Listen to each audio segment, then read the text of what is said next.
धन्यवाद। Very good. खेल मंत्री मनसुख मांडविया जी। स्पीकर साहब, भारतीय wrestler Vinesh Phogat Paris Olympic की स्पर्धा से बाहर होने पर मैं एक वक्तव्य देना चाहता हूँ। भारतीय रेसलर विनेश फोगाट को तय कैटेगरी में ज़्यादा वजन 100 ग्राम होने की वजह से पेरिस ओलंपिक से बाहर होना पड़ा है। विनेश 50 केजी की कैटेगरी में खेल रही थी। स्पर्धा के लिए विनेश का वजन 50 किलोग्राम होना अनिवार्य था। यूडब्ल्यूडब्ल्यू के नियमों और विनियमों के अनुसार सभी प्रतियोगिताओं के लिए संबंधित श्रेणी के लिए प्रत्येक सुबह वजन माप का आयोजन किया जाता है। अनुच्छेद 11 के अनुसार यदि कोई एथलीट वजन माप प्रथम अथवा द्वितीय में भाग नहीं लेता है अथवा असफल हो जाता है तो उसे प्रतियोगिता से बाहर कर दिया जाता है और बिना किसी रैंक के अंतिम स्थान पर रखा जाता है। 7 अगस्त 2024 को 50 किलोग्राम महिला कुश्ती के लिए वजन का निर्धारण 7:15 और 7:30 पेरिस समय के अनुसार रेपोचेज और फाइनल में भाग लेने वाले पहलवानों के लिए किया गया था। विनेश का वजन 50 किलो 100 ग्राम पाया गया, इसलिए वे स्पर्धा के लिए अयोग्य घोषित की गई। इस मामले को लेकर भारतीय ओलंपिक संघ ने अंतर्राष्ट्रीय कुश्ती संघ से कड़ा विरोध भी दर्ज किया है।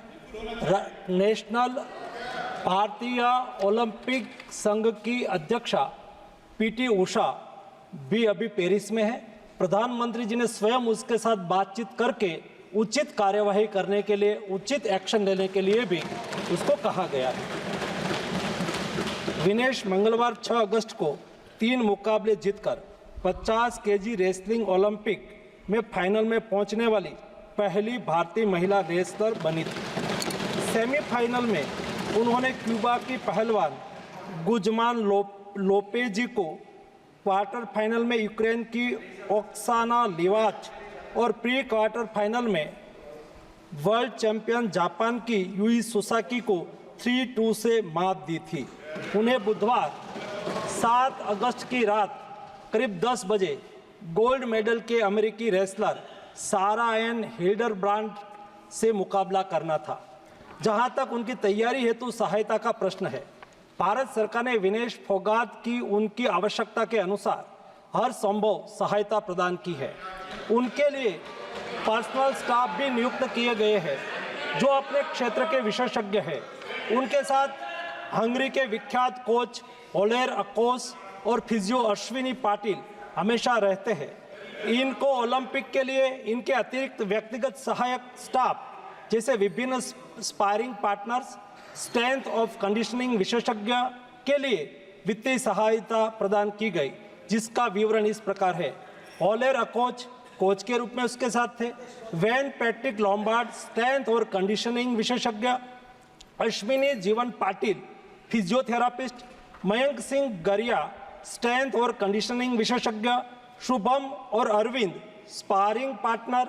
इनको पेरिस ओलंपिक चक्र के लिए कुल 70,45,775 की वित्तीय सहायता दी गई है, जिसका विवरण इस प्रकार है।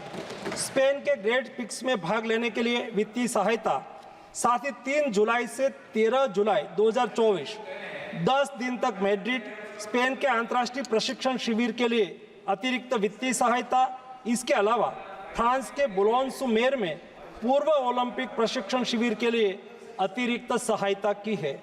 2024 अंतर्राष्ट्रीय कुश्ती संघ सेकंड रैंकिंग सीरीज में 6 जून से 9 जून 2024 4 दिन तक बुडापेस्ट हंगरी में भाग लेने के लिए और 10 जून से 21 जून 2024 तक टाटा ओलंपिक सेंटर हंगरी में अंतर्राष्ट्रीय प्रशिक्षण शिविर के लिए अतिरिक्त सहायक स्टाफ के लिए वित्तीय सहायता की है। स्ट्रेंथ और air conditioning coach mister Wayne Patrick Lombard के लिए टाटा ओलंपिक सेंटर हंगरी में 10 जून से 21 जून 2024 11 दिन तक अंतर्राष्ट्रीय प्रशिक्षण शिविर में भाग लेने के लिए भी वित्तीय सहायता की है।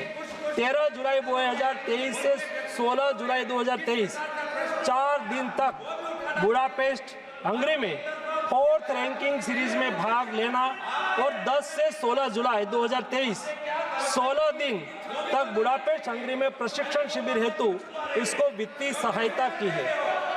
वेलमेकेन बुल्गारिया में 10/11/2022 से 3/12/2022 तक प्रशिक्षण के लिए वित्तीय सहायता दी है।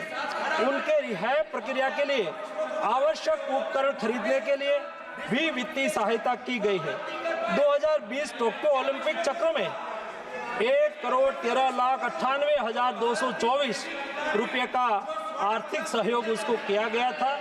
224 पेरिस ओलंपिक चक्र में भी टारगेट ओलंपिक पोडियम स्कीम में 53,35,746 और वार्षिक ट्रेनिंग एवं स्पर्धा कैलेंडर में 17,10,000 कुल मिला के 17,45,775 रुपया हमारे खिलाड़ी को आर्थिक सहायता करके उसको सक्षम करा गया।